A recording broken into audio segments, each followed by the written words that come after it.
যদি আপুনি সঁচাকৈ জুবিন দাৰ অনুৰাগী হয় তেন্তে গোটেই ভিডিঅ'টো আপুনি কমপ্লিটকৈ চাওক। জুবিন দা আমাৰ মাজত আজি নাই সেইটো হয়, বা আমি সেই বস্তুটো মানি ল'বই লাগিব, কাৰণ জুবিন দা আজি আমাৰ মাজত নাই।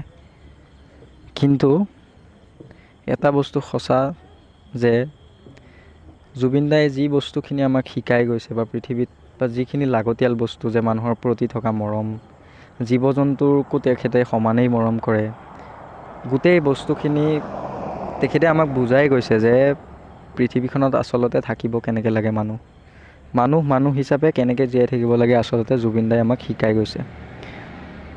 তো সেই বস্তুটো তেখেতক আমি চিৰবিদায় দিয়াৰ আগতে আমি এটা বস্তু নিজেই ভাবি লোৱাটো উচিত যে তেখেতে আমাক যিবোৰ আদৰ্শ শিকাই থৈ গৈছে, যে জুবিন দাক ভাল নোপোৱা মানুহ কোনোৱেই নাই।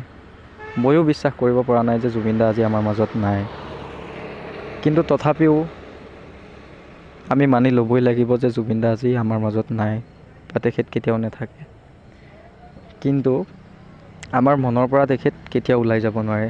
আৰু তেখেতে যিখিনি আজি আপোনালোক যিমান আছে পৃথিৱীৰ সকলো মানুহে জুবিন দাৰ অনুৰাগী, তেওঁলোকক মই কাবৌ কৰিছোঁ বা তেওঁলোকলৈ মোৰ অনুৰোধ, যাতে জুবিন দাৰ আদৰ্শবাণী যেনেকুৱা সত্য শুদ্ধত তেওঁ আছিলে বা যিমান দূৰ আমি দেখিছোঁ, বা